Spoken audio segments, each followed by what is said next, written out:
Houston, we have a podcast. Welcome to the official podcast of the NASA Johnson Space Center, episode 248, Lunar Vertex. I'm Gary Jordan, and I'll be your host today. On this podcast, we bring in the experts, scientists, engineers, and astronauts, all to let you know what's going on in the world of human spaceflight. Twisting and turning across the moon's surface as though painted on with a spray can, lunar swirls are beautiful yet mysterious phenomena that humans have pondered for centuries. Reiner Gamma, the most famous of the lunar swirls, can be seen by the average astronomer with a basic backyard telescope. Yet we still don't know what exactly are lunar swirls and how do they form. Well, an upcoming lunar mission may help shed some light on this very question. Lunar Vertex is set to be the first investigation in NASA's payload and research investigations on the surface of the moon, or PRISM for short. Lunar Vertex is set to be delivered to the moon aboard a robotic lander that was recently selected through NASA's Commercial Lunar Payload Services Program, or CLPS, and will explore the mysterious swirl feature of Reiner Gamma to better understand this phenomena, and that's set to happen in just a few short years. Today, we're joined by Principal Investigator for Lunar Vertex, who's at the Johns Hopkins University Applied Physics Laboratory, or APL, Dr. David Blewett. He will be enlightening us about lunar swirls, the associated magnetic anomalies, and how the Lunar Vertex mission may help answer key questions that scientists have had for hundreds of years. With that, let's get right into the podcast. Enjoy.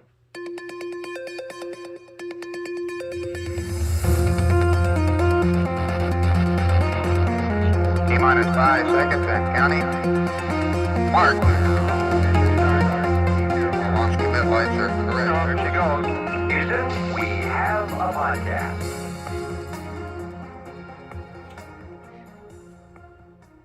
Dave Blewett, thank you so much for coming on Houston. We have a podcast today.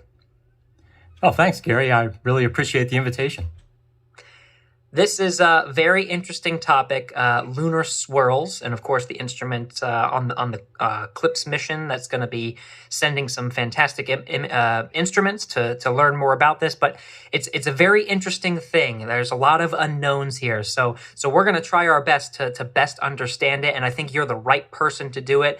You have a wonderful background, Dave, and honestly, a part of it is me being jealous. I mean, not only your understanding of the cosmos, but you got to spend a significant amount of time in Hawaii as well. Can you tell me about your pursuit to lead you to where you are today, as the PI for this Lunar Vertex experiment?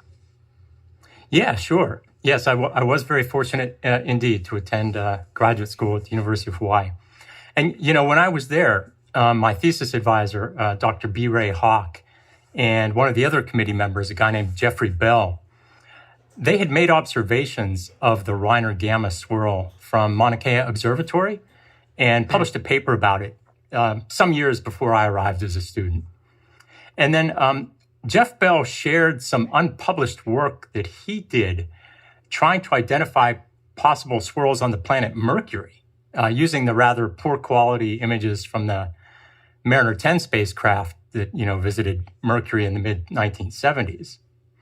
So skipping around a little bit here, but when I joined the science team for the Messenger Mercury orbiter mission in 2007, I was pretty keen to follow up on the idea of swirls on Mercury.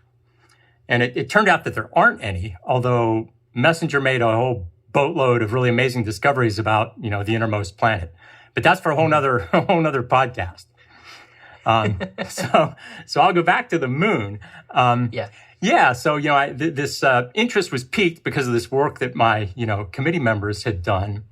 And so over the years, I and some of my other colleagues who are interested in this topic, we kept advocating for the really cool science opportunities that these special places have to offer. And we had done some conceptual work for a higher priced mission to Reiner Gamma. So when NASA announced that Reiner Gamma was going to be the destination for the first PRISM mission, we were in pretty good shape. We had much of the science team together. We had a good idea of what instruments we would propose. And so so we were just very fortunate that our proposal came out on top in the review process, and so here I am. That is fantastic. That's fantastic. It seems like you had a lot of experience to get you to a point where, by the time this opportunity presented itself, that there was a mission that's going to go to this very interesting place, and we'll get into Reiner Gamma and why that's very interesting when it comes to lunar swirls. But can you tell me about some of your research and some of your pursuit through your education, and then where you ultimately ended up at Johns Hopkins Applied Physics Laboratory that really led you to investigating lunar swirls in particular? Yeah, so I have a bachelor's degree in astronomy and astrophysics. I went to the University of Pennsylvania, and my master's and PhD are from the University of Hawaii in geology and geophysics. I work with the planetary group there in the Hawaii Institute of Geophysics and Planetology. So I studied the moon for my PhD. We did observing at Mauna Kea observatories, and then I was fortunate to, for my PhD, to work on data from the Clementine lunar orbiter, which flew in 1994. And that was the first time that we had a global multispectral. That means images taken in different colors that can provide compositional information. We had a global digital images of the moon, right? Before that, there was pretty much only the old, essentially analog data from the lunar orbiters and from Apollo. So I worked on some geological problems using the Clementine data and some algorithm development for determining composition of the surface. So that was very exciting. I was happy to do that. But after graduate school, I wanted to stay in Hawaii for a while. And I actually went to work for a small tech company that was doing applications of the same kinds of remote sensing that we do for the planets, but on problems here on Earth, either kind of military airborne sensing. I worked on a cancer detection project. So all kinds of cool stuff. I did continue to do some NASA-funded lunar research at a pretty low level. But then I had the opportunity to move to APL, and that was 15 years ago by now. And I guess being a true space cadet at heart, the opportunity to come and join the planetary exploration group here in the space exploration sector at the Applied Physics Lab, was more of a lure than the call of the islands. Very good. Now, your fascination with all of the celestial bodies that are in space right now is very apparent. Lunar swirls are an interesting one. From what we could tell, there's very little that it seems that we understand about lunar swirls. It sounds like scientists have some idea, but it is a very interesting topic. For our listeners, can you help us to introduce us to what lunar swirls are? Oh yeah, so they're a really long-standing puzzle in lunar science. So Reiner Gamma is the most famous of the lunar swirls. It's on the moon's near side, right? And so it was seen by some of the earliest telescopic observers, hundreds of years ago. And at first, people thought in those blurry ancient telescopes, they thought it was a crater. And it was actually given the name Galilei, for Galileo. But later, as telescopes improved and eventually photography became available, people realized that thing isn't a crater, and it isn't a ray of ejecta from a crater. It's not a ridge. It doesn't cast a shadow. So it must be a very thin superficial marking. And it was renamed Reiner Gamma for the nearby Reiner impact crater. And it's a curving bright pattern that extends for a couple hundred miles across the surface. And there are thin, what people have come to start calling dark lanes that are interspersed within this sinuous, brighter marking. And then, okay, once we got to the space age, there were images collected by the lunar orbiters that preceded Apollo, and then by Apollo itself, the astronauts, and the metric cameras that were in the command modules. And people found other examples of features like Reiner Gamma. Most of them happen to be on the far side of the moon. And what's interesting is some of those far side swirls are on highland terrain. Right, Reiner Gamma is on Oceanus Procellarum, right, one of the big, dark, relatively smooth lava plains, right. In Latin, the plural is Maria, right, on the near side. On the far side, there are swirls both on these mare surfaces and on the rugged, brighter highlands. So people started to recognize there's this class of feature. But well, what are they? They're quite beautiful. They're mysterious. How do they form? Well, there's a number of ideas that people have had over the years. One of the earliest was that the surface had been actually scoured by gas and dust in the coma of a comet that collided with the moon. That idea was published in 1980 by a researcher named Peter Schultz at Brown University. Now, there's a couple other major hypotheses for the swirls, but they have to do with another discovery about swirls that came from Apollo and later on the Lunar Prospector robotic orbiter. And that discovery is that the moon has localized patches of magnetic rocks, and they happen to coincide with the swirls. So these magnetic anomalies are something else that we should talk about. Yeah, we should. What is that, a magnetic anomaly? Well, it turns out that the moon doesn't have a global, internally generated dynamo field, like, say, the Earth and Mercury. But there are regions where there are magnetized crustal rocks, and these are called magnetic anomalies. So this is a second mystery, okay?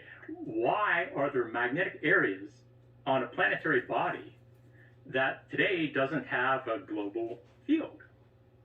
Well, just like with the swirls, there are a number of hypotheses for the formation of the magnetic anomalies.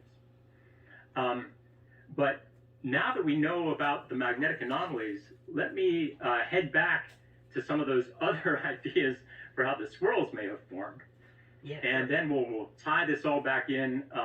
I can say some more about the magnetic anomalies in a couple minutes. Mm-hmm. All right.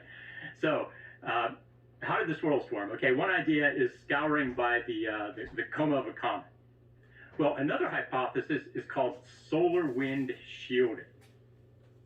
And the concept here is that this local magnetic field acts as kind of an umbrella, right, that protects the surface from the charged solar wind particles, mostly protons and electrons, that stream out through the solar system from the sun.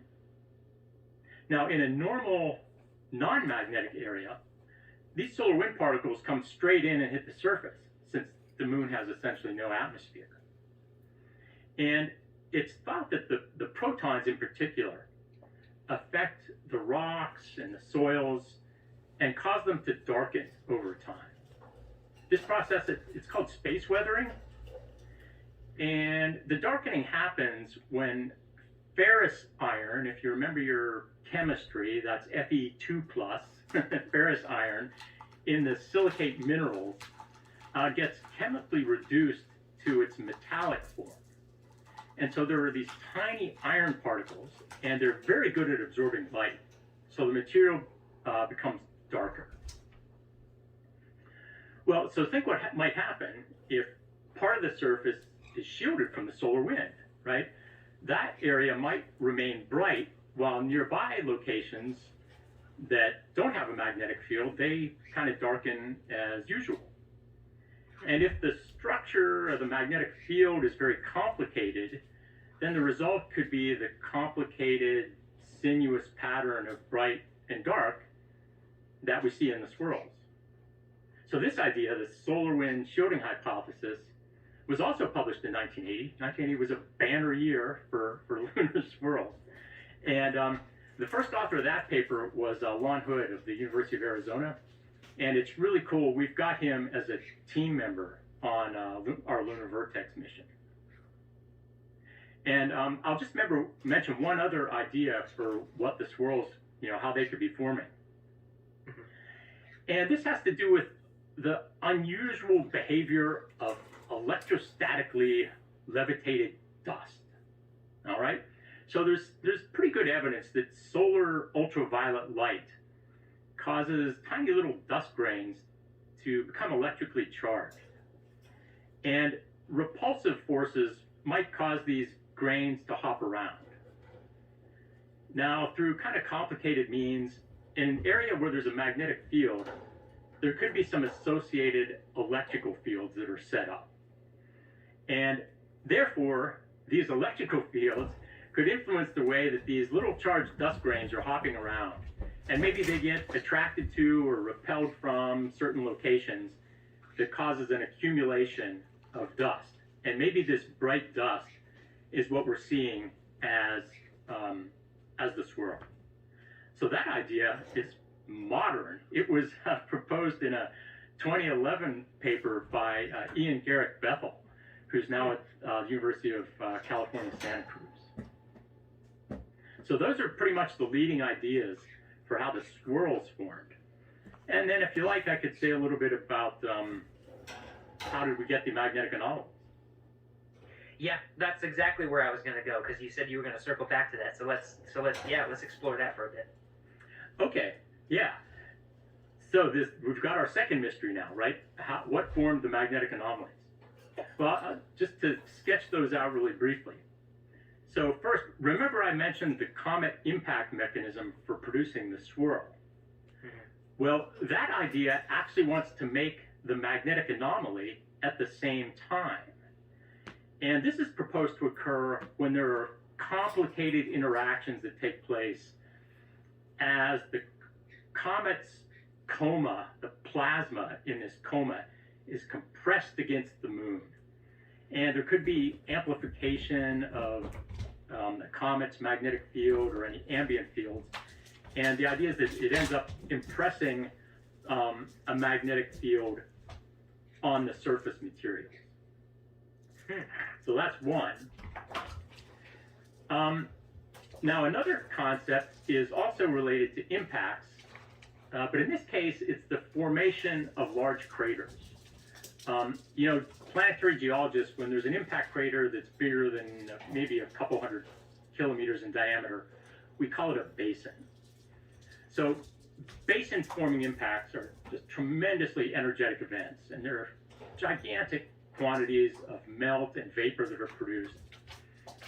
And perhaps the plasma that is created in such an impact, it could expand across the moon and around the moon and converge on the point antipodal to the impact, right? That's the point, diametrically opposite.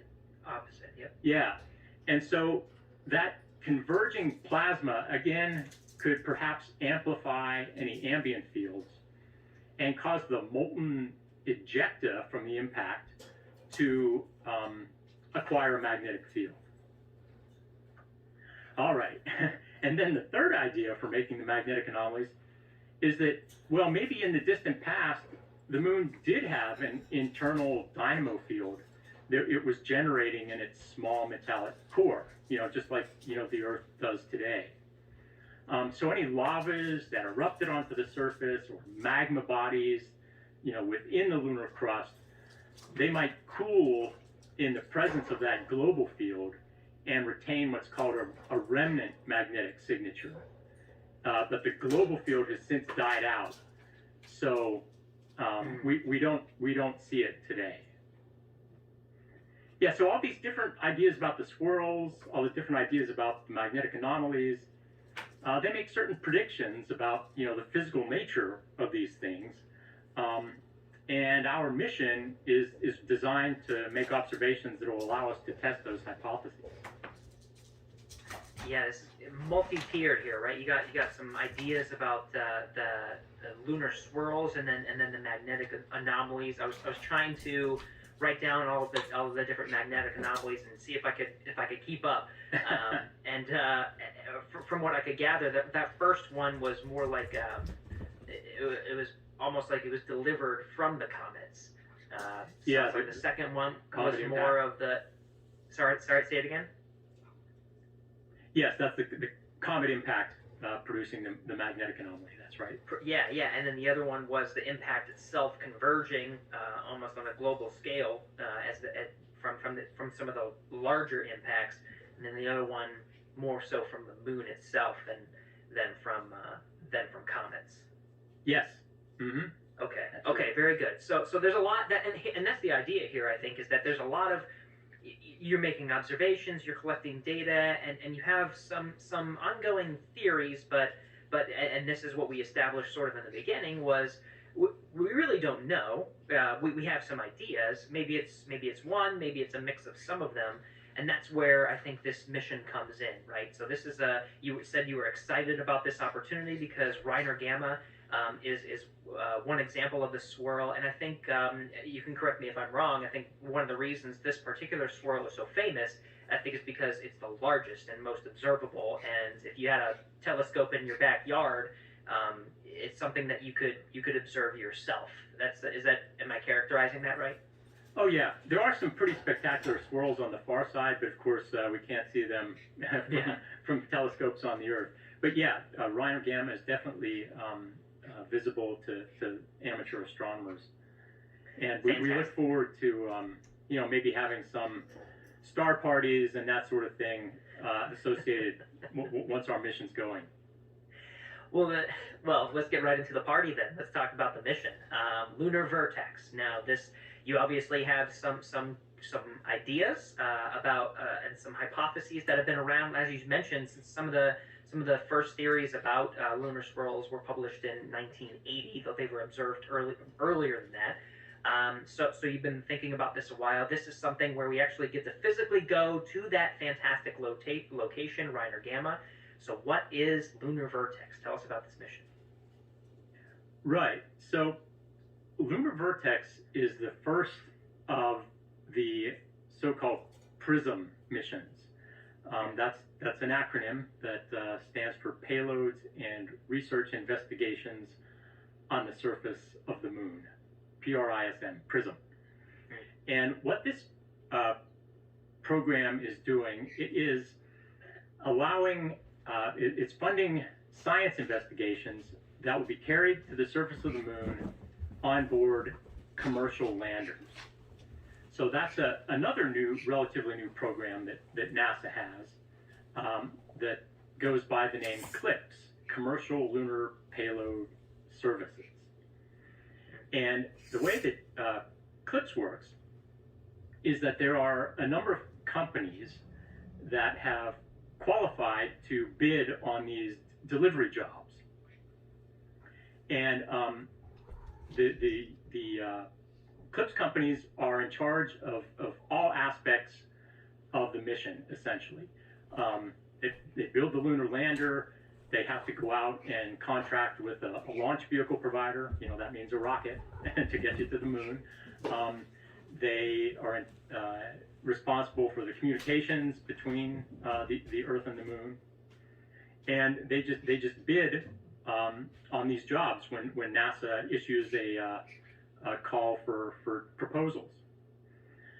So it's a new way of doing business, right? And the idea is to foster the commercial space industry, and in particular, for lunar lander services. And then, for me, it's this great opportunity to have more frequent and low cost access for science payloads to get to the moon. Fantastic. And so, what's the commercial vehicle that you're working with now that's going to transport all the instruments that you need for this experiment? Yeah, so that's an interesting question, because in a typical planetary or space science mission, the spacecraft and the instruments kind of are designed together to meet the science goals. It's, every spacecraft is more or less a custom job, right? But here we've got these companies that have their essentially stock lander, and they will make some modest modifications to accommodate, in this case, my payload suite.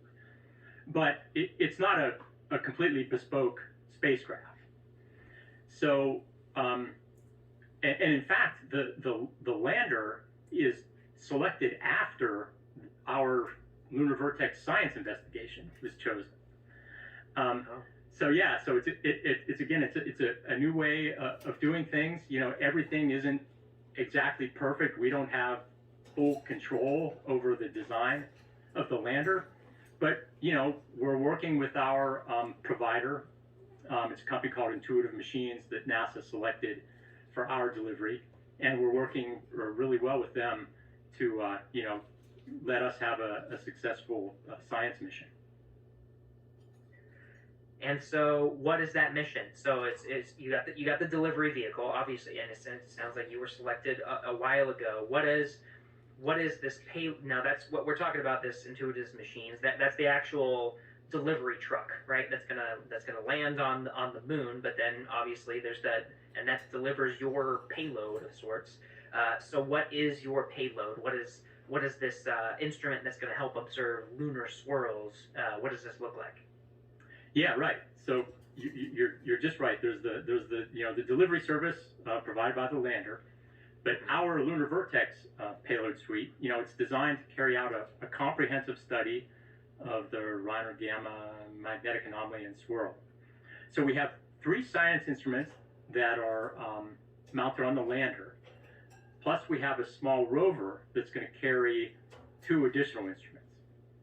So the lander instruments, first up, we're going to the most famous magnetic anomaly, so you can bet we got a magnetometer, okay? Yep.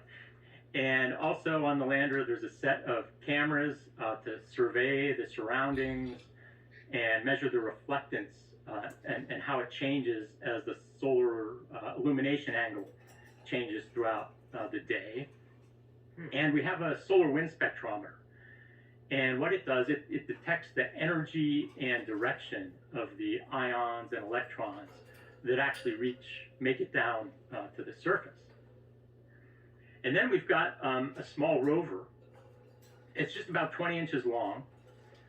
It has another magnetometer so that we can find out how much the strength and direction of the magnetic field varies with position on the surface.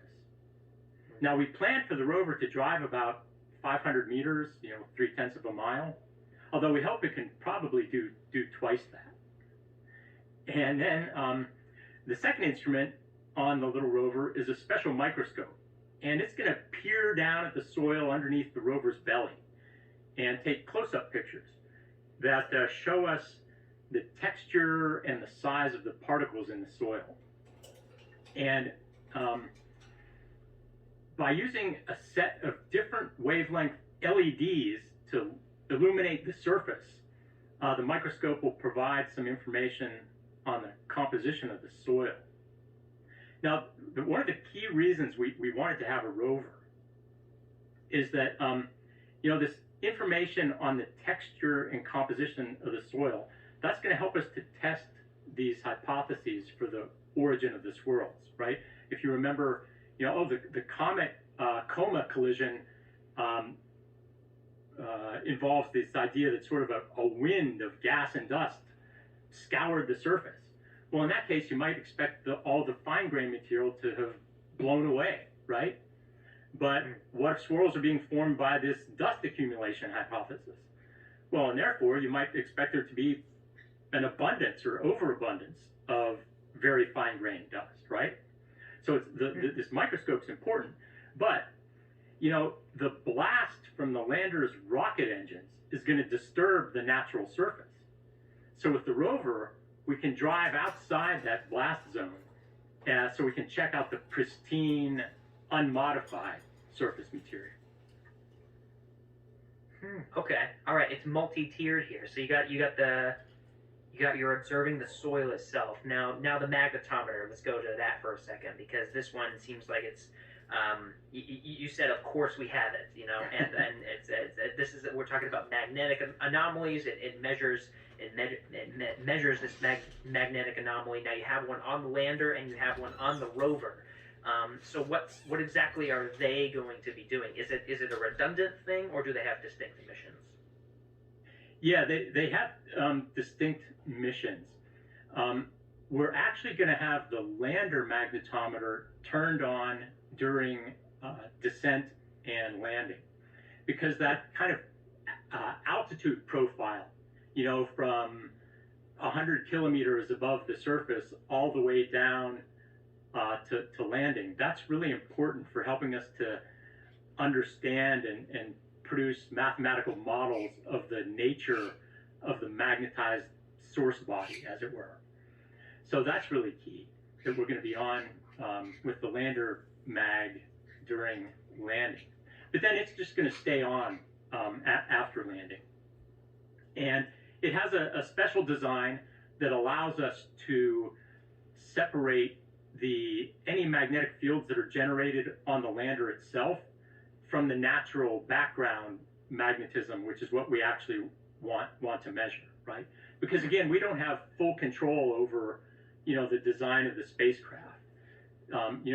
There's something in spacecraft engineering lingo called magnetic cleanliness, and we're able to request that the lander provider, meets certain requirements, but again, it's not like we can design the spacecraft from the bottom up to be super magnetically clean. So we've got a special magnetometer that will be able to deal with that. And then, the little rover, like I said, is going to trundle around and enable us to measure the magnetic field at a variety of locations, so that we can see how much does the field vary. Is it like kind of uniform over this whole area, or is it radically switching back and forth from point to point, which will tell us something about the nature of the source body, and then again the nature of how the magnetism, what formed the magnetic anomaly there in the first place, choosing among our hypotheses. Okay, so is one of your goals here to sort of narrow down the plausibility of each of these hypotheses? It sounds like, particularly the one that measures soil, right? You already mentioned that there's two models that if you measure the soil, that you can narrow it down better. But it sounds like this is sort of a big deal when it comes to better understanding lunar swirls, that this mission can be comprehensive enough to help the scientific community. I hope this is not too far of a leap, but really narrow down what's causing these lunar swirls. Yes, that's right. We have sort of what we call a truth table, where we list each of the hypotheses, and sort of, maybe down the left side of the table and across the top of the table, you say, okay, soil texture, fine or coarse, and then, magnetic field orientation, highly uniform or highly variable over short distances. And you kind of, check off, which hypothesis is being tested, and which one, the predictions of which one are coming true. Although, of course, the whole thing, it could be something we haven't thought of yet, I mean, it's not necessarily so that the hypotheses that people have so far are the correct ones. So, that's the excitement of scientific exploration. Yes, it's about learning, absolutely. Now, how long do you think would be sort of your mission requirement, right? You talked about, it sounds like there's a period of observation, particularly with the sun, right, where the angle of the sun is going to matter, so you can collect data through different time periods. About how long is your goal here to sit on the surface and collect data, as much data as possible? Yes. These early commercial landers are not required to survive the lunar night. So the plan is for the lander to touch down in the morning at the site. The sun will be about 10 degrees above the horizon. And these are solar-powered landers. The sun will rise and transit across, the noontime local time there at Reiner Gamma. And so the mission will end late in the afternoon as the sun gets low in the western sky. So this is, essentially one lunar daytime period or half a month. And actually, we think it'll be about 13 days, our surface mission. 13 days, really driven by the solar power that enables you to power your instruments. That's right. Yep, it's going to be a frantic 13 days. I bet, right? Or you got to make sure everything works, and so let's go into the engineering challenges here. Let's start with the lander for a second. Sounds like you got a couple of instruments on there, magnetometer. You got some cameras. You're measuring solar winds. Now, are you? Here's a question: are you the only payload that's part of this delivery service, or are you going to be sharing some space on this lander? Right. That is very good point.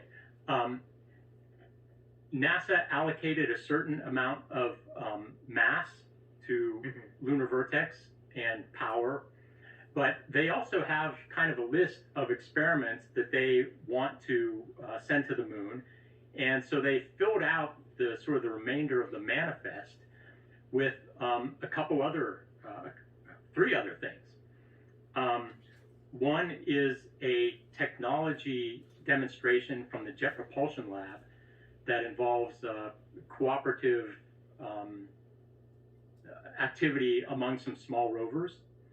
There's one from the European Space Agency that is a laser retroreflector. And then there is an experiment from South Korea that is an energetic particle detector. So those are all other things that will be on the lander. And so you got to share that space, right? So do you, when you're talking about these instruments, do you have requirements that you have to, when you're designing the instruments, they have to be of a certain size, or they have to play nice with the lunar lander and some of these other instruments that you're talking about that are on board? What are some of the engineering challenges when it comes to designing some of these? Yeah, well, that accommodation is mostly up to the lander provider. But you're right. Everybody, all the payloads have a kind of, do no harm clause, right? And the project scientist in the NASA Planetary Mission Program Office has had a few kind of meet and greets among the different payload teams that are going to be on this particular CLIPS lander. So, everybody wants everybody else to be successful, and I think there's going to be some opportunities for sharing data and that sort of thing. That'll be really helpful. Oh, fantastic! When it comes to the rover itself, what are some of the engineering challenges there? When it comes to size, when it comes to tire design, and your anticipation of the soil that it's going to interact with, what are some of the engineering challenges when it comes to the rover that you're designing with those instruments? Yeah, so we're getting our rover from a company in Golden, Colorado. It's called Lunar Outpost. So this is the business that they've gone into, and they're going to be flying at least one other rover before the Lunar Vertex rover. So they will have had some practice on driving and navigating on the moon and that sort of thing. But you can imagine that with this is a small rover, right? We have a small budget. We can't buy some gigantic car-sized dune buggy. We've got this little guy, and it needs to maintain communications with the lander, line of sight radio link. So fortunately, the place we want to go, Reiner Gamma, is out in these very flat lava plains. And we have great topographic maps that have been constructed from Lunar Reconnaissance Orbiter images. And, using those, we've been able to create something that is called a viewshed map. So the way that works is if imagine the lander is at a certain point, and the antenna is, say, 3 meters above the ground. Well, then you can show on a map every point that has line of sight to that antenna. And so that's how we're helping to, or starting to plan out our traverse, is by finding a path that will allow us to maintain that line of sight comms back to the lander. Because we're, the guys from Lunar Outpost are going to be driving the rover in real time. Oh, very cool. So Lunar Reconnaissance Orbiter has been pretty helpful in the design of this mission, it sounds like. Oh, yeah. I mean, for anything that happens on the moon these days, we pretty much have LRO, Lunar Reconnaissance Orbiter, to thank. LRO's been in orbit since 2009. It's collected an amazing set of images. I mean, petabytes, I think, of data, the largest planetary data set ever collected. And that has allowed just so many fascinating new studies of the moon. There's the laser altimeter that's been producing amazing shape models of the moon, which are needed, and gravity also, which are needed in order to allow these landers, and eventually the human landers, to navigate and to hit their pinpoint landing locations. Also on LRO, there's an instrument called Diviner. It's a thermal infrared radiometer, and that the data from that instrument tells us about the thermophysical properties of the surface, rock abundance, kind of porosity, and so forth, in addition to composition of the surface. So data from LRO has shed some new light on the squirrels themselves, and it's just so important from an exploration standpoint, allowing these missions to take place. Wonderful. It's very exciting time for Lunar Vertex. It sounds like it's very exciting. Sounds like for your team as well. Can I ask about the name Lunar Vertex? Why did you choose that? Yeah. So I was writing the proposal, and the first name we had was an acronym, Magnetic Anomaly Prism Suite, MAPS, MAPS. But that wasn't completely satisfactory to me. It's an acronym that's got an acronym inside it, and so I was kind of casting around for a better name, and I decided to go to an online translator and look for the word swirl in various languages. And for a long time, I didn't find a word that was kind of melodious or sounded good for the name of a mission until I tried Latin. So in Latin, swirl can be translated as vertex, kind of like a vortex or a whirlpool. All right. So I thought that sounded pretty good. Plus, in English, a vertex is an intersection, right, where two lines meet. And so I kind of envisioned it as a crossroads, because our mission brings together planetary geology and surface processes, things like the formation of the swirls. It brings that together with what's called space physics. There's particles and fields domain of magnetic fields and the solar wind and so forth. So it's not always that the geoscience and the space physics communities intersect, but they do come together in a lunar magnetic anomaly. So that name, Lunar Vertex, it's really a symbol of the interdisciplinary nature of our mission. Wonderful description, absolutely. And the Lunar Vertex team has been working hard. can you tell me about where you guys are at this point? We're recording this late May 2022. I'm sure you guys are excited for as we get closer to actually landing on the moon. Still got some time, but can you talk about where you are today? Yeah. The launch is scheduled for April of 2024. Just a few weeks ago, we held our PDR, Preliminary Design Review, and we passed that. There was a panel of NASA reviewers who listened to our presentations about every aspect of the mission, and they said we're doing great. Of course, they did have some suggestions and requests for action and so forth, and our technical team is in the process of preparing responses to those. But that was the essentially the major continuation review for the project. So, pretty soon we'll be given the go-ahead to start building flight instruments and so forth.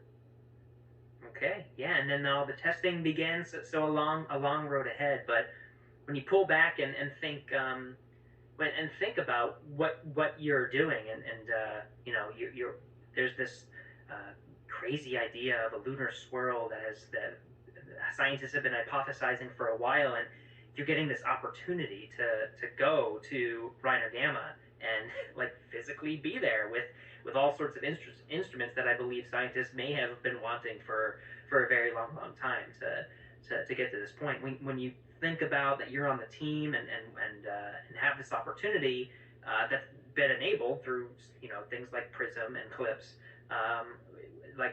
what are sorts of the emotions that come to mind that say, wow, this is only a few short years away. We're really, really close. Yeah, that's right. I'm old enough to remember the Apollo missions. And when I was just 4 years old, my parents sat me in front of a black and white TV to watch those snowy pictures of the Apollo 11 astronauts. And I happened to grow up to be a lunar and planetary scientist. And I've been interested in the science of lunar swirls and magnetic anomalies since grad school. So, the fact that I'm here now leading a lander and rover mission to explore, what I would argue is the most beautiful and mysterious feature on the moon, well, that's just indescribable. I bet it is beautiful. Some of the photos. I mean, some of the photos are a little bit that I've seen are black and white, but it is this crazy phenomenon, and it's so cool to think how close we are. Aside from the fact that there's these theories that have hypothesized where lunar swirls come from, and lunar vertex may help answer some of those.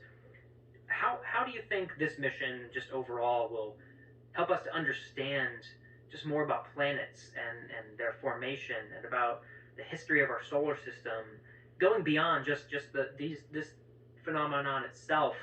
How do you think what we learn can be applied to a much broader understanding of our universe? Yeah, I think there's some very good ways that it can be applied.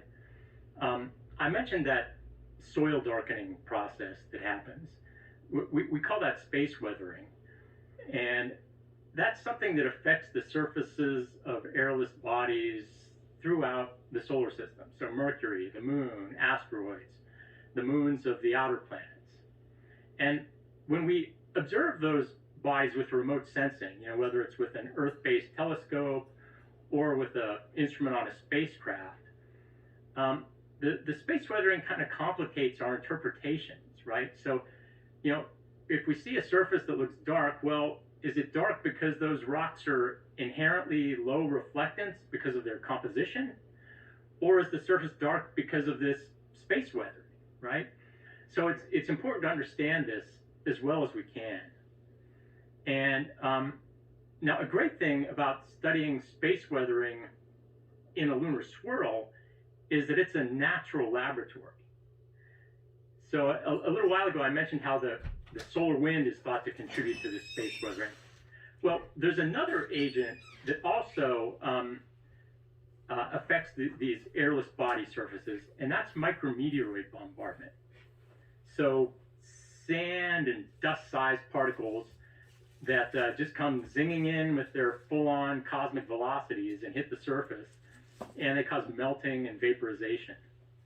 Now, it's not known which of these two space weathering agents, the solar wind versus the micrometeoroids, which one really dominates this darkening. But in a swirl, the magnetic field attenuates the solar wind, but it doesn't affect the trajectory of micrometeoroids. So it's a perfect opportunity to do an experiment with a control, right? We can examine space weathering with normal micrometeoroid flux, but there's this decreased solar wind. So it's just like nature's just presenting us with a fabulous natural laboratory to conduct such an experiment.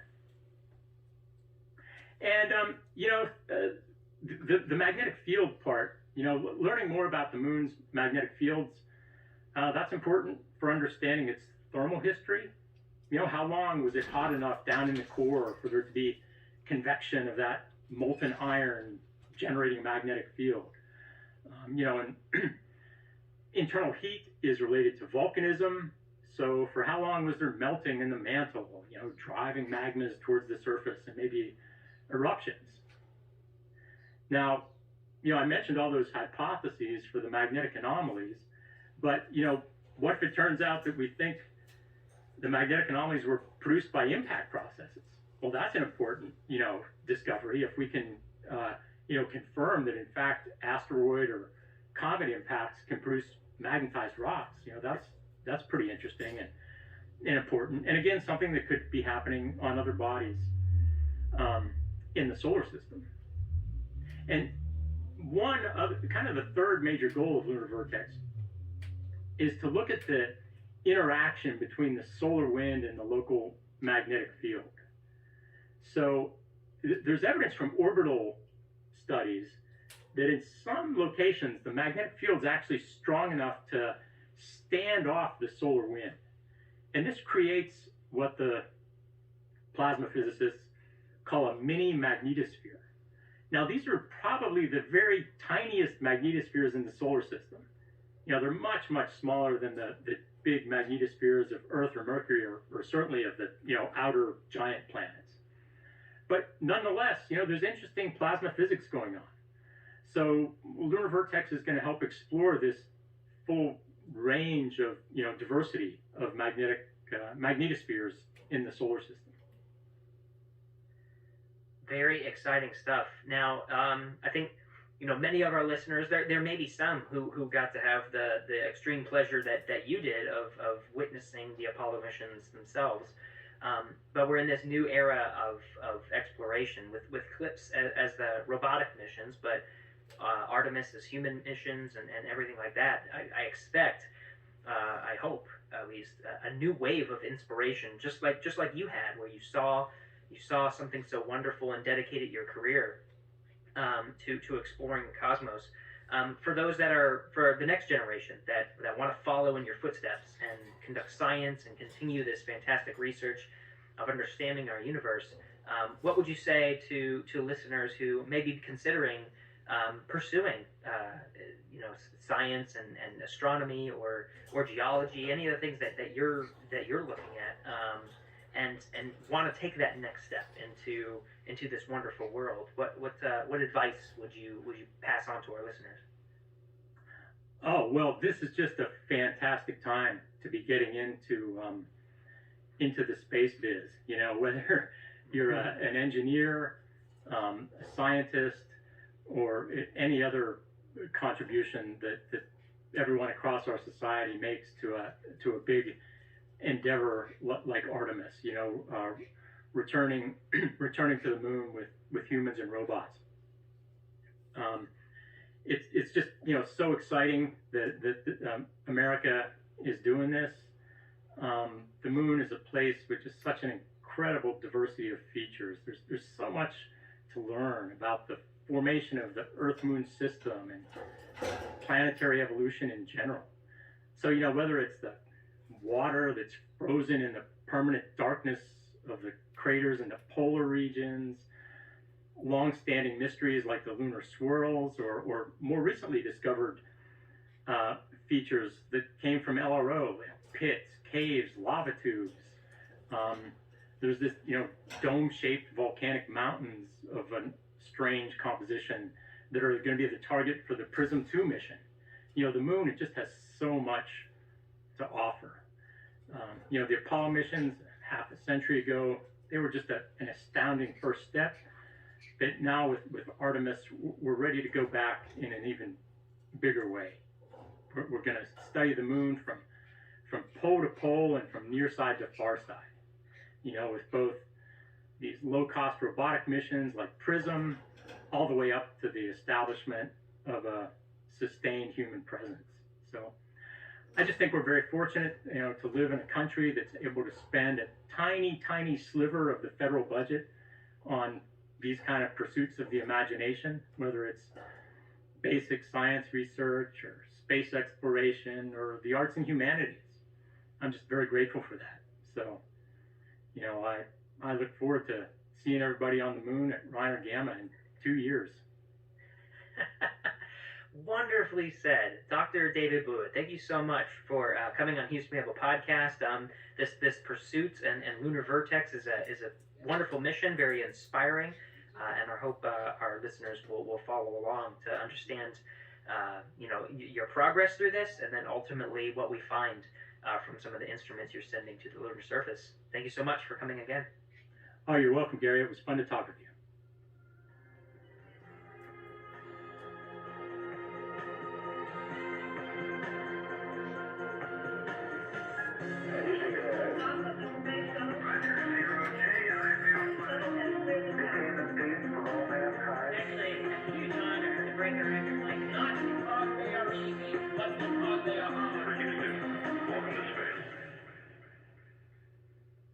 Hey, thanks for sticking around. Fascinating stuff with Dr. David Blewett today. I was very pleased to have him on and learn so much about lunar swirls and this mission, Lunar Vertex, that is going to help us to answer key questions. This is part of the PRISM, NASA's PRISM, and NASA's CLIPS initiatives. That's PRISM, PRISM, and CLIPS, CLPS. You can check those programs out and the initiatives and stay up to date on the latest and greatest at nasa.gov. We are one of several podcasts that you can find here at NASA at nasa.gov/podcast. You can check out our full catalog of episodes at that website. Just click on us, Houston We Have a Podcast, and you can listen to any of our episodes in no particular order. If you want to talk to us, we're on the NASA Johnson Space Center pages of Facebook, Twitter, and Instagram. Just use the hashtag AskNASA on your favorite platform to submit an idea for the show or maybe ask a question, and just make sure to mention it's for us at Houston We Have a Podcast. This episode was recorded on May 27th, 2022. Thanks to Alex Perryman, Pat Ryan, Heidi Lavelle, Belinda Polito, Noah Ferrangi, and Jaden Jennings. And of course, thanks again to Dr. David Blewett for coming on the show. Give us a rating and feedback on whatever platform you're listening to us on, and tell us what you think of our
Oh, it's done? Oh, I see that. Okay, well, thank you.